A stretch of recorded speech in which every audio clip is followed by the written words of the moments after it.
Here's your Storm Track 7 forecast. Storm Track 7 meteorologist Danny Cassie. Now, many of you may have either woken up this morning or late last night if your car was out and about and you saw the rain fall and all of a sudden you see a lot of dirt on your car and you're like, what happened? How did that happen? Well, believe it or not, this is due to some very massive dust storms here in the panhandle of Texas. That got sucked in by this low pressure system during the day yesterday. So it got stuck in the middle of the atmosphere, got carried all the way through with this system. And then when that rain fell, some dirt fell along with it. So yeah, if you saw some dirt on your car, that is the reason. It's because that dirt came all the way from Texas and then dropped for us here in eastern Iowa.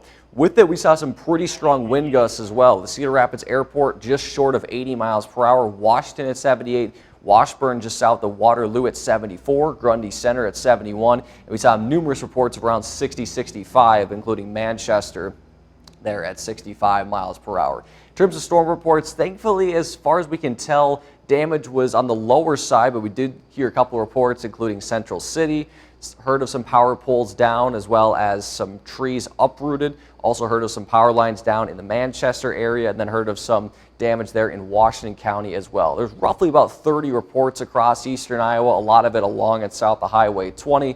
As that storm moved farther north and east, it did weaken a little bit. Also saw a report of a large sign of a business getting knocked over in Dubuque. So again, it could have been a lot worse, and thankfully it wasn't.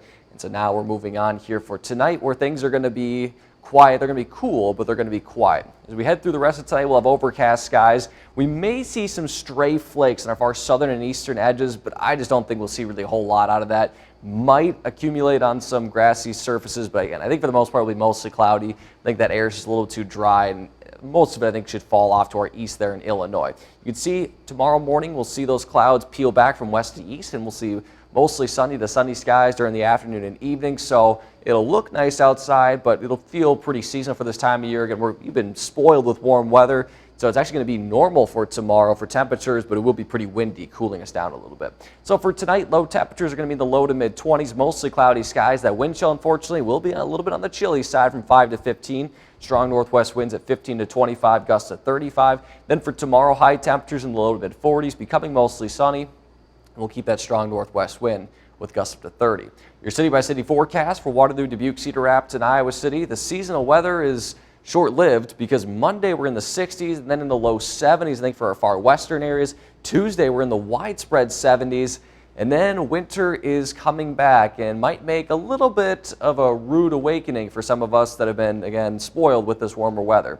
So for Wednesday, we do have the chance, and I want to reiterate chance, of some snowfall across the region, especially Wednesday afternoon and early evening hours. Right now, it does look like that some of that could accumulate, even though we've seen really warm ground. If snowfall rates are heavy enough, that could stick to the ground. Now, of course, there's still a lot to iron out with this. Again, how heavy is the snow? Since if it's falling during the day, a lot of it could melt and it'll be kind of that wet, slushy snow.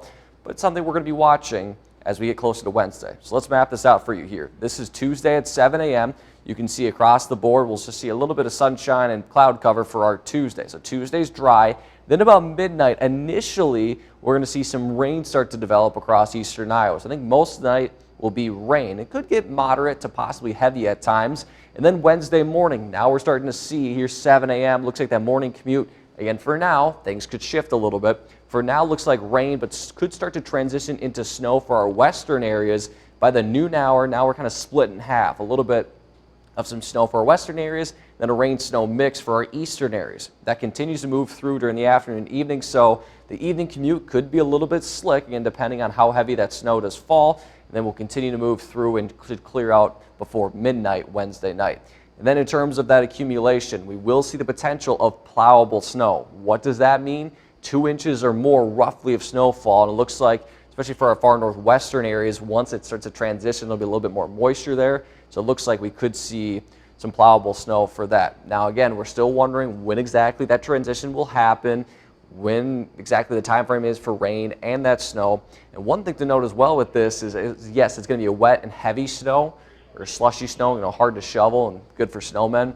But another thing is it's going to be very windy on Wednesday. We could see wind gusts around 45 miles per hour, sustained winds at 15 to 30. So temperatures will be falling throughout the day Wednesday because, again, then that rain transitioning to snow. So temperatures, the highs will probably be hit during the early morning hours. After that first day of spring, looks like it'll be cool but calmer, and then another windy day on Friday. So after that, things will look a little bit more seasonal with a couple of rain chances to end next week and the start of the following week.